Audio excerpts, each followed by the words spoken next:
They were promised it would take 6 months, but 15 months after the mine disaster, families are still displaced.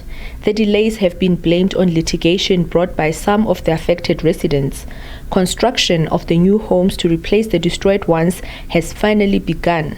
So far, 34 houses have been built with only roofs outstanding.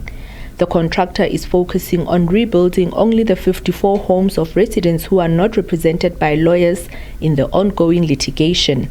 Ultimately, 78 houses have to be constructed, while 65 others have to be renovated. We started by doing an assessment, and then after that assessment, we consolidated the reports. And after that report, then we started with the designs of these houses. And then so far, we are having about 22 designs, different designs, for about 54 houses. We understand that there are not actually 54 houses that needs to be rebuilt, but about 70 houses. It is just that there are two categories. There are people under lawyers and the people who are not under lawyers. The contractor has committed to completing the project by March. The main thing that we are looking forward to have is to ensure that this project must be completed by the first week of March or by the end of March.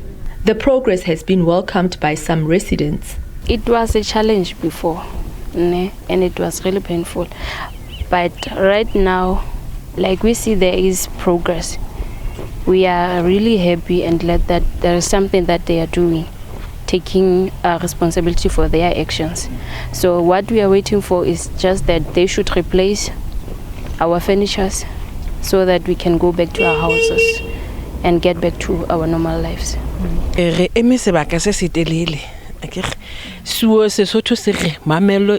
can say that we waited patiently, and that patience has started to pay off. As you can see that they have started rebuilding the houses that were destroyed in the disaster. We are expecting our houses to be completed by March. Month end to February kapo first week ya March. Firstly, it was going slow. We couldn't understand what was happening. And then the government came, environmental affairs, wherever, all those people who were responsible.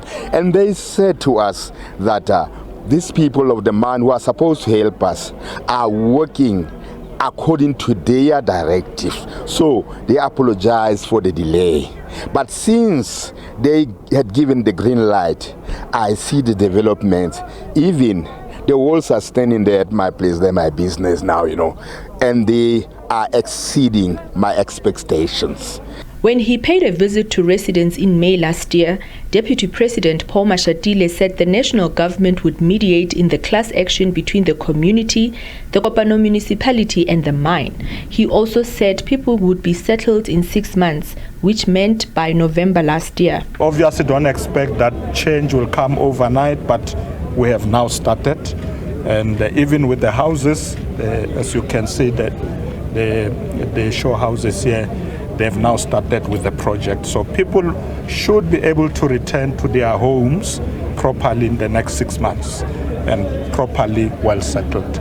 We will continue to monitor the situation through the work of the deputy ministers, working with the province and the mayors and the councillors in the area.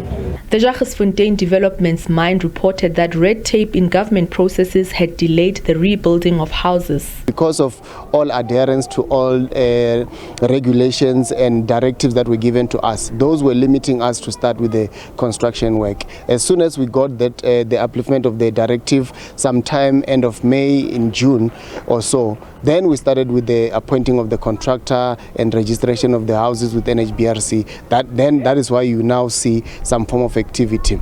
We still are ambitious that the contractor will be able to deliver these houses by the end of this year. The disaster also placed into sharp focus the lack of economic development in the area, with a community trust established by the mine coming under scrutiny.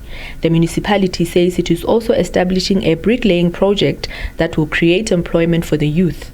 There are a few programs that one has initiated. One of it is that there is a skills program.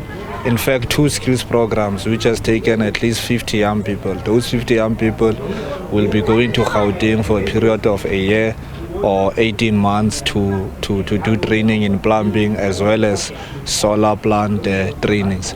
But the major issue again, which has been delaying us, it is this disaster in terms of the community trust. That particular community trust has got a lot of resources that needs to develop this community. Construction will continue from the 8th of January. Meanwhile, the body of one person who was swept away by the sludge is yet to be recovered. Kamogelo Siekwi, SABC News, Jagersfontein.